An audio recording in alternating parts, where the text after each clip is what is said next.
afaan saba saayyaachise munkura barnoota sabaloo ganuu dhaalchise.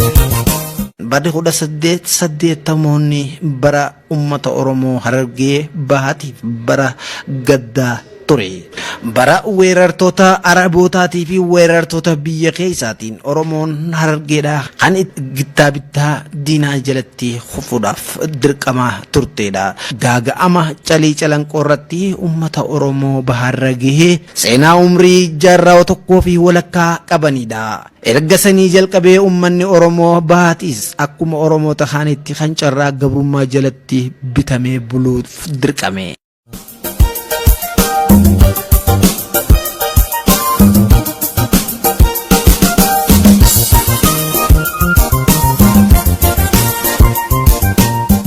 Ummanni Oromoo Bahaatis yeroo san sirna bittaa nama nyaataa nafxanyaatiin erga caphee jalqabee bifa gabrummaa garaa jalatti kan mataa qaqqabate. Gabrummaa kana jalaa bahuudhaaf namoonni dhuunfaa fi gamtaanis kan carraaqii gama isaanii taasisaa turanidha. Goototaa fi hayyoottan carraaqii gama isaanii taasisaa turan keessa hangaftichi hayyoota Sheekh Bakrii Saphaloo Abubakar Usmaan Odaatis isa tokkodha. Abubakar Usmaan Odaa bara 1895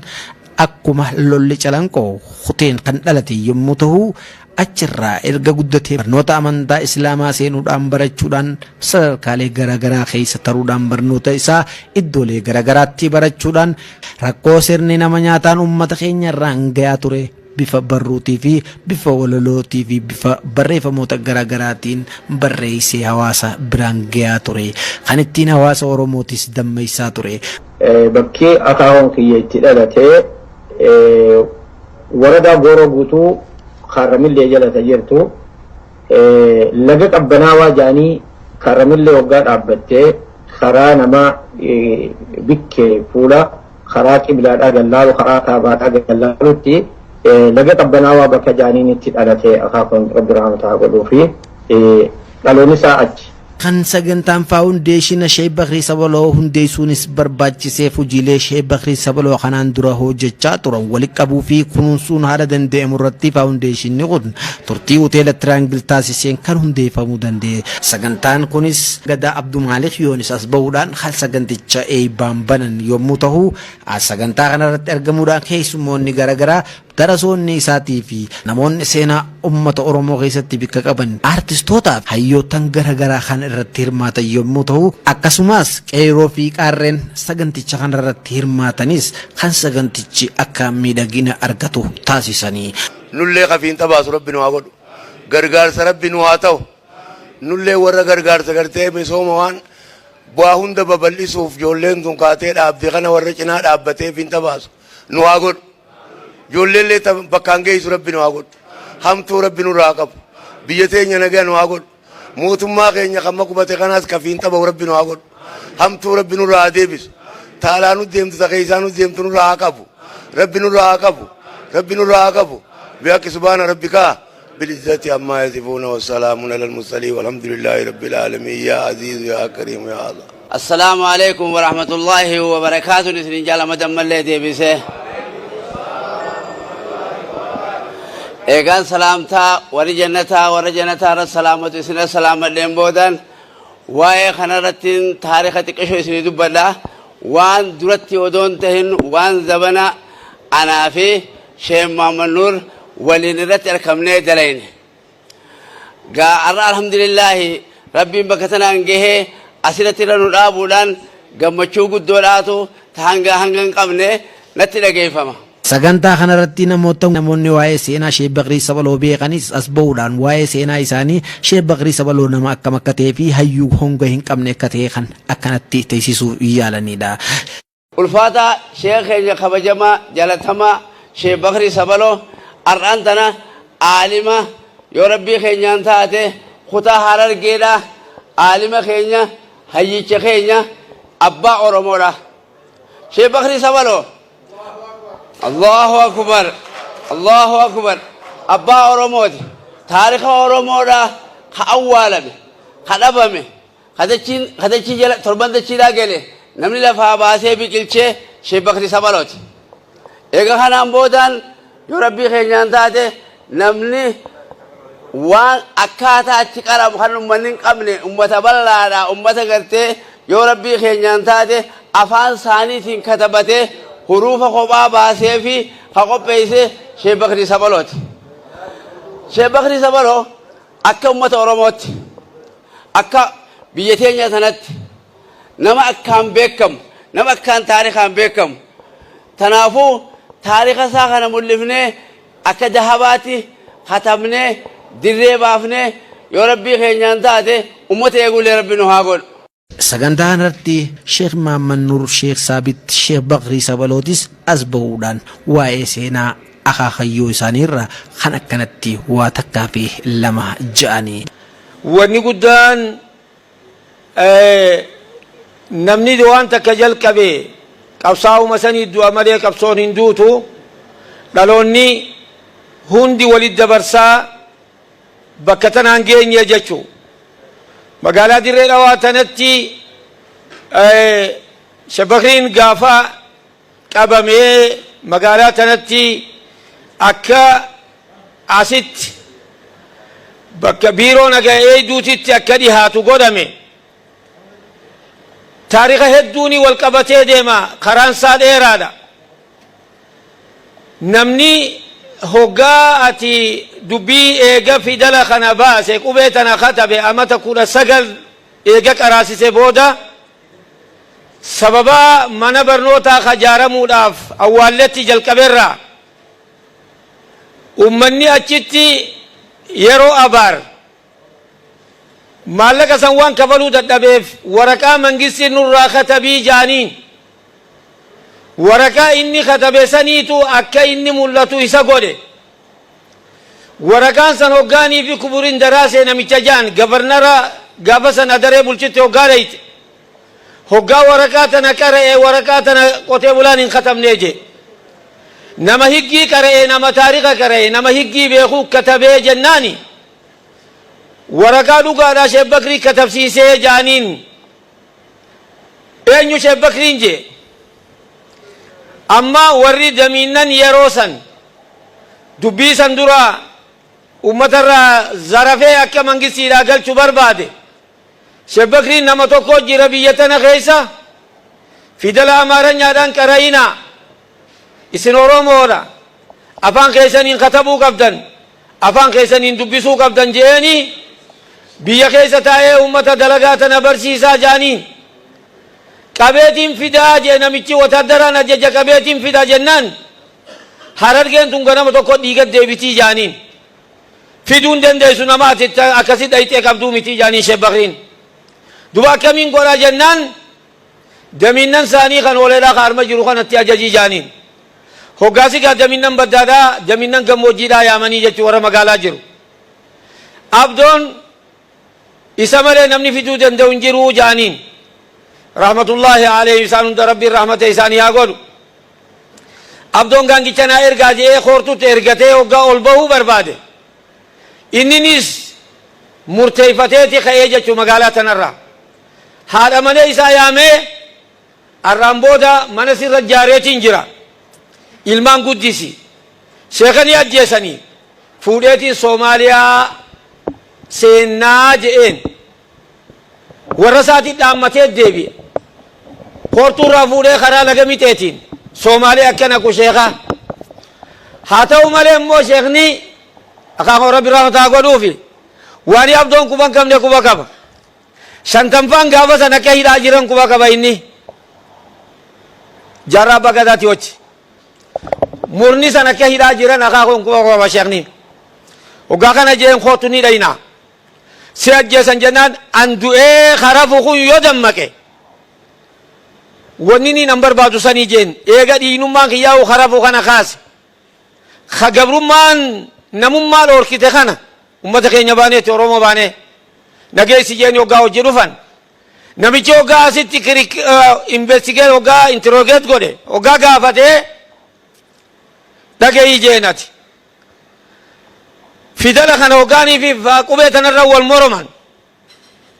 hin katabuu jeen fidalli keessan kun afaan Oromoodhaan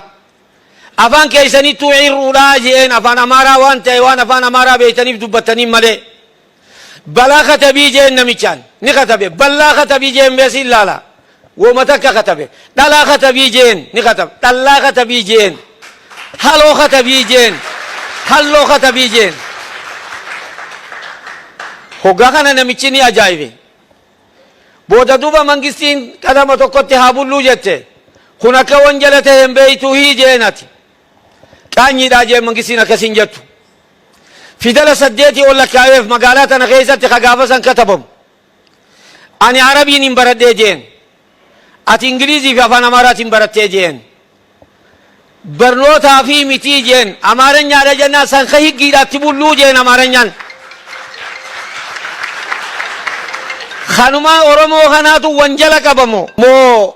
dilli yaa'u kun hundi dilli as keessa qaraabu kun hundi wanjala qabaa jeen lakki namichi waan dubbatu wallaale wallahi namichi interrogeet godhu jiru akkana ilaalee fuula keessa baga hatee si deeyse jeen dalagaatti jiru dhiise nama waasiitii ta'uu ni qabdaayii jeen magaalaa tana keessa magaalaan tun guutuun eenyu barbaaddaa jeen hoggaasii Ismaa'eel Galmooti Abdoo Gurguraati Mahamad Ibrahim Wadaayi manguddoo tana hunda lakkaa'eef Ismaa'eel Galmoo telefoona ol fuudhanii itti godhanii Sheekh Bakrii beeytaa jaaniin eeniin beekaa jee waasiin itaataa fi jennaa eessa jiraa jee eessa jiraa hin waasii taaf asi qabnee asi jirraa jee makiinaa isaatiin bararaatti dhufee farramee fuudhee galchee jechuudha Ismaa'eel Galmoo rabbi rahmataa godhuuf magaalaa tana keessa akkam baane godhamee ammoo isaan baadiyyaa irraa qabnee magaalaa finnee jaan inni baadiyyatti namni isa bira gattaa'u hin jiru asitti barattoota harkatee jechuu barattoota gaafa san asitti Sheekh Bakrii asitti dhaqqabe keessa Abdallaa Sheekaatii arma jira kaniin asitti harke amma warri gaafa san achi ture kunooti isa kana namni gaafa san Arafaan keenya murteessee afaan Oromoo dura barreesse barruu dhabuu naafa saba isaa yaachise hunkura barnoota sabaloo nu dhaalchise.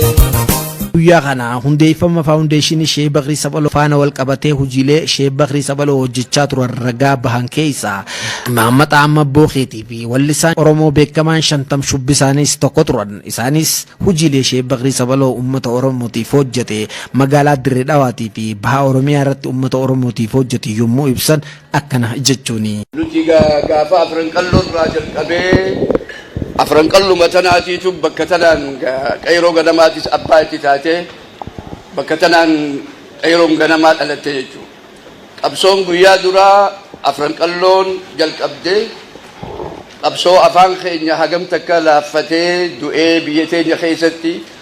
dhabamuu eegaleef tanaaf jecha qabsoon kaalcharaa afran qalloon itti kaate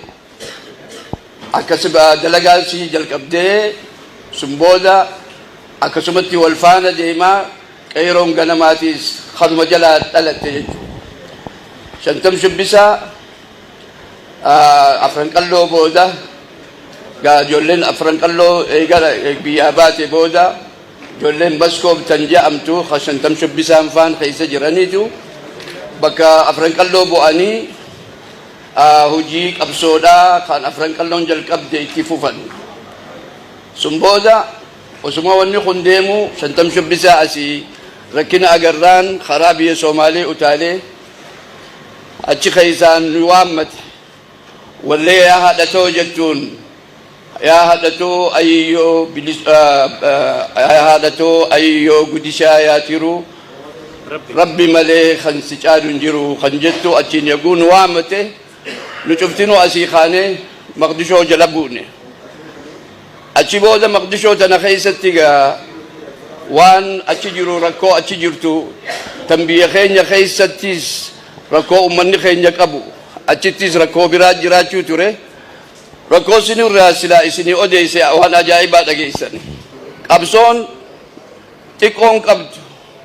namni lubbuusaa itti dabarsee meeqaatamiitu aakiramee jannata rabbiin isaanii haa kennu obboleessi keenya kan wajjiin kan qayroo ganamaa شهيد درا رمضان حسين خليل خنجانين سينا سالم تكلم بيخو إلى الراه شنتم شبسا سينا خيست اللي إننو وان هدو وان هجتيف قبصوتين يا خيست ولا لولي إنن باس خانا ما ججبيستو كما قبصوتي نما ديبدو وان أجائبا خان ججي جرا خانا شوفاتو سينا دا أرانتنا تيني هاسو يرون الرافدتا مالف أرانتنا مناسبة شيخ بكري سبالور رتوان جروف هدو اللي هاسوني إسبتا يسدو كبسون دندينيو تناف ججا حاجة هفه أبري سخية شنتم شبس الرا ميدا جيفدا واجري نهاية سنين جو شنتم أبري سخية وان أمتك خينياف ولا لولي أبصور آخر إنن دبر سرّا يورين سنين جه وان إسن أجائب سويسوجرا أما اللي ولا لولي أمتك خينيا خيساو ورا لفقتو خناف ججبي سوف خنين جه ni ajaib dan yo lagay fatan hagam tak afan oromo baleda wala lo khaysati hagam tak kotola ni ajaib dan tak isini haja utawala lo mal ja ashan tamshu bisa mare hurre lafan ganda gadi tirran khaylola wan nutola khanang gabron nubikila odoo gaara qotee dongoree qarreen dagalchine odoo harqoota qoree qumqumee qindiittiin galchine silaa warri hamham warri nyamnyam waan nyaatun arkine jedha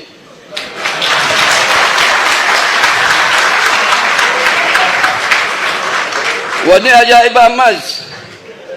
raaree buraanoytee madaafa tuffattu dongoraa qottichaa garraan haarifattu daggala gurraatti leenci galuu ture daggala gurraatti leenci galuu ture hallayyaa jaldoo fi harraagootti hore qottichi waan goomuu diige godhe raaree jedha kayroo ganamaa wannitti dhaamne akkitti dhaamne taarikhnin dheeraadha biyya abbaa keenyaa tana keessatti wanni balleessine hin jiru horii namaan saamne naman ajjeesuuf humnatti hin qabnu mootummaan falmuuf inu hiyyaannuuhu qofa takkittiin nuti biyyaatti baane wanni akka bineensaatti al oolamne wanni akka bineensaatti gartee bakka cufatti masakamnee ajjeefamne wanni akka nama dhiblee kiriminaal yookaan wanjalanyaatti hidha guuramnee hidhaa keessatti adaffamneef afaan keenya afaan abbaa keenyaa afaan lammii keenyaa afaan oromootiin akkuma obboleeyyan keenya ka bakka dirree tana keessatti rabbi waliin nu fidee wajji uumamnee afaan saaniitiin dubbatan afaan saaniitiin hojjetan afaan saaniitiin boonan afaan saaniitiin wallisu afaan saaniitiin geeraaranitti nulleen waanuma akkasii godhuuf waan kaaneef akka reefu sheekh Mahamad Nuur dubbate akka abboon keenya Bakrii Saphaloo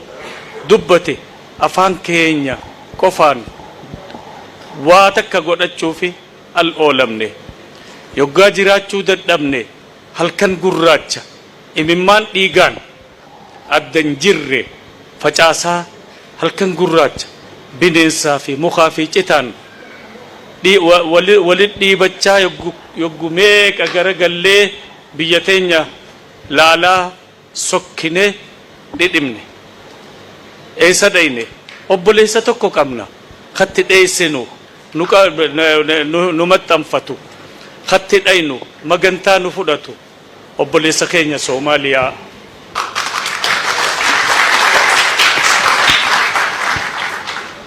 achi wal arkannee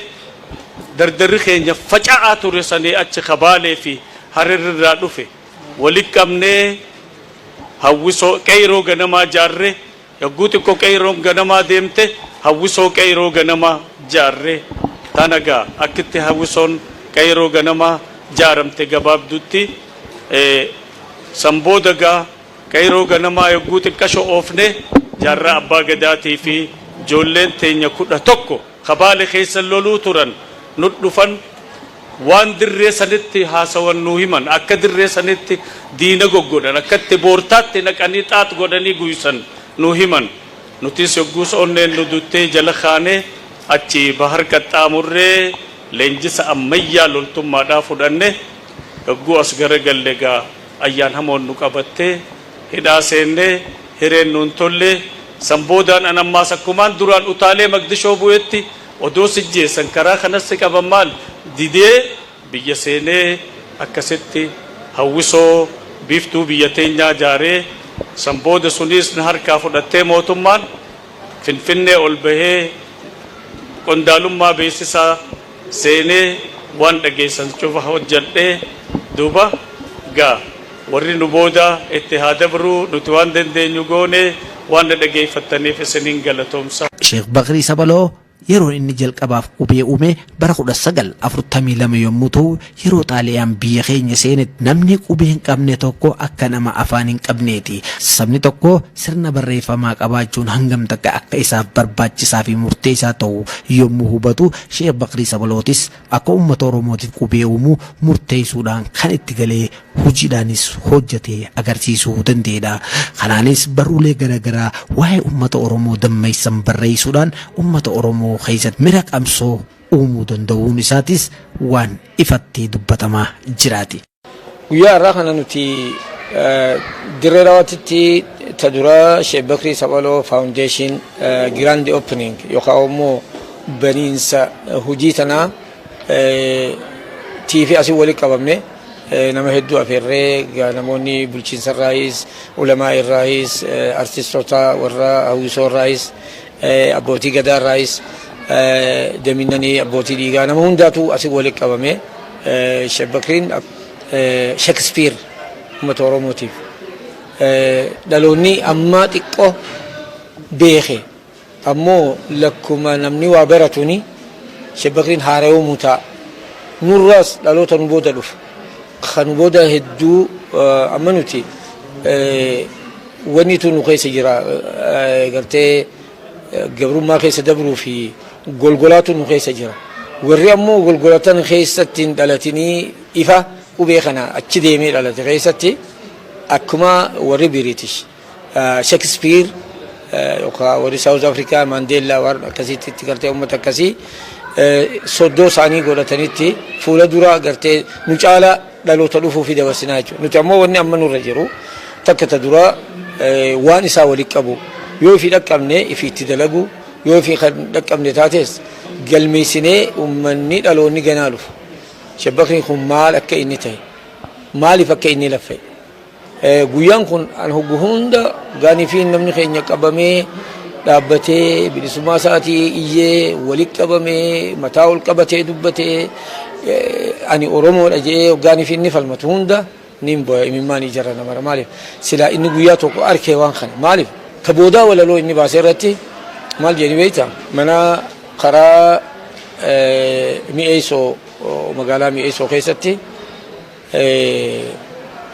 baase milishaa tanaa guuran ni laale kana laale wada maal jee gartee dasitaan farda keessan caraa jee hirmaatuma keessa boruu san caraa jee hoggaa qooda namaa hirtu nama tokko guddaa kan itee tokko nama tokko dirra kan itee tokko handaraafa kan nu jechuudha. Keetii irra guddiftee kanamaa miitee saniini san caruu jaaniin gartee dasitaan farda keessan caraa jee farda keessanii luugamatti kaayyatee kaasa gulubsiisuudhaaf humnaan sirraa boodihee jechuudha. Hirmaatuma keessa boruu san caraa hirtuun isa taanaan boruun agabee firraa bari beenu karaa qancaraa hoggaa dasitaan kan hiruuf godhame boruun du'uu sabriyaa shambaraa jee shambaraa beektaa haadha Oromoo dhalte akka maaliif dubbii tana akka fikshinaatti dhiheesse gartee hoggaa Oromoo irraa gizee dubbatus boruu jee yaama hoggaa warra uummata kana gabroomsas gizee dubbatu maqaa isaanii odoon looyne dasitaa jee yaama maaliif das jaanii bulanii gammadanii kanaaf akkasitti dhiheessaa jechuudha. Soodata sanqaabu dhaloota niitoota abdii kutachiifnee miidhaan naftanyoota hayyummaan baaraysee ilmaan Oromoota hayyuma booroyse ilmaan oromoota. Sheek Bakrii Sabaloo seenaa uummata Oromoo keessatti hangafa seenaati. Kanaafuu faawundeeshinii Sheek Bakrii Sabaloo daran cimee akka deemu godhuu keessatti bulchiinsi Dirree Dhawaadhaa akka cina dhaabbatu guyyaa kana itti aanaan kantiibaa bulchiinsa Dirree Dhawaa obbo Abdallaa Ahmadis kanas bu'uudhaan haasawa taasisan. Sheek Bakrii Sabaloo jechuun nama seenaa uummata Oromoo keessatti gumaacha olaanaa taasisee fi saayintistii fi filosoofara uummata Oromoo akka ta'e kan akkanatti ifa baan. Seenaan isaa faana dhoomtee sirnaan barreeffamtee ta'uudhaan dhaloota dhufuuf barnoota ta'uu qabdiinis kan dhaamsa itti aanaa kantiibaa bulchiinsa Dirree Dhawaa obbo Abdallaa Ahmad ture. Yeroon amma irra jirru kun yeroo injifannoon akka biyyaatti argame kun sadarkaa olaanaatti ceesisuuf sochiin bal'aa godhamu gaggeessaa jiru kana keessatti guutoonni keenya warreen qaanqee qabsoo ganamaa qabsiisan warreen dukkana sabaa fi sablammii irratti as deemtu irraa achi deebisuuf tattaaffii godhan gara biyya isaanii biyya akkuma reefu kabajamoon Mahammudii fi kabajamoon Shamtam Subbisaan ibsanitti biyya jaalatan odoon jaalanne duydatti galanii deeman san arra injifannoo argameen isaan kun asitti deebi'aa asitti nu keessatti argamanii waliin jiraachuun keenya injifannoo guddaadha jechuudha. Deebilee waltajjiin arraatunis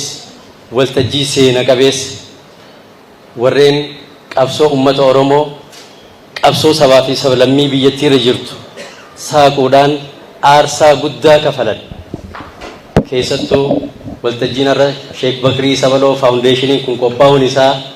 Sheek Bakrii Sabaloo ulamaadhaa ulamaa diinii saayintistiidhaa astiroonomiidhaa kallattii hundaanuu yeroo teknooloojiin addunyaa irratti hin guddatin gumaachi inni biyyaafis addunyaafis isaan gumaachan wanni ittiin qixxaa'u hin jiru jechuudha. Kanaaf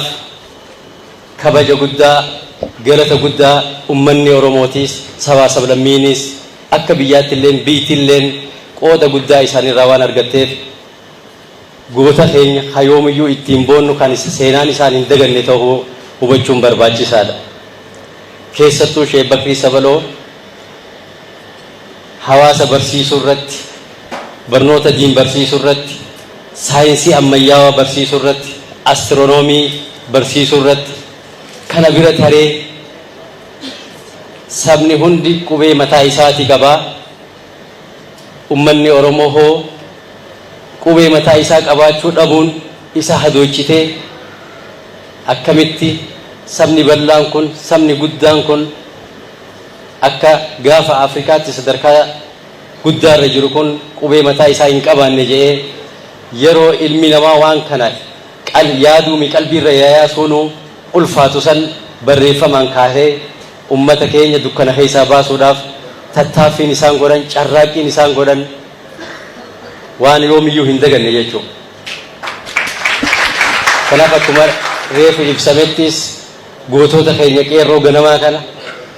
afran qalloo kanaas sinqii guddaa akka isaan gumaachaniif ulamaa'onni keenya gara diiniin qooda guddaa karraa fudhatan qabsaa'onni keenya kan ummataaf qabsaa'an qooda guddaa karraa fudhatan barattoonni roga saayinsiitiin sadarkaa arra saayinsiin irra ga'e kana guddinni kun odoon gahin yeroo san keessatti yeroo dukkanaa san keessatti barnoonni isaan hubannaan gara saayinsiitii fi astiroonomiin qaban guddaa waan ta'eef gara kanaanis barattoonni ga'oomsi isaanii akka cimu gochuu irratti qooda guddaa irraa fudhachaatii turan jechuudha. Kanaaf yaanni amma lafaa ka'e kunis qabsaa'ota keenya gootota keenya warreen hawaasaaf biyyaaf sabaaf aarsaa guddaa kafalan kana waan isaan lafa kaayan kana faana buunee seenaa isaanii kana barreessinee iddoo seenaan isaanii itti eegamu dhaloonni immoo dhalootarraa gara dhalootaatti seenaan isaanii kun akka darbu dhaloonni dhufu immoo waan isaan lafa kaayan kanarraa seenaa biraa akka galmeessisuu danda'u Sheek Bakrii Foundation kun qophaa'uun isaa baay'ee barbaachisaa waan ta'eef akka bulchiinsa Dirree Dhawaattis faawundeeshiniin kun akka lafa qabatu deeggarsa barbaachisaa hunda gara bulchiinsaatiinis akka goonu akka cinaa dhaabbannu isinii ibsaa baga gammanne baga waliin gammanne jechuun barbaada. Oromoo maan jenne kanuun jettan qottu waani maqaanu jijjiirtuuf kana laallaa yoo Oromoo jette feetus jette gaallaa maquma keenya lachuutii si dabaallaa waa qotachuun beeki jiruu biyya teenya yoo qotellee namni biraan ta'u gaallaa ee qotannee boolla buunnee muka dhaabnaa gosa gaarii timira faa habaqaallaa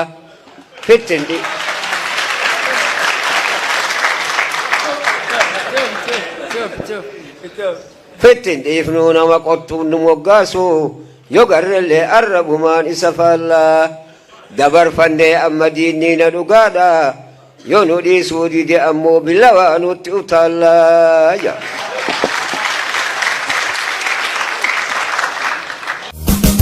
Afaan keenya murteessee afaan Oromoo kan dura barreesse barruu dhabuun afaan saba isaa yaachise hunkura barnoota saba lola nu dhaalchise barruu dhabuun afaan saba isaa yaachise hunkura barnoota saba lola nu dhaalchise. Afaan keenya murteesse afaan Oromoo kan dura barreesse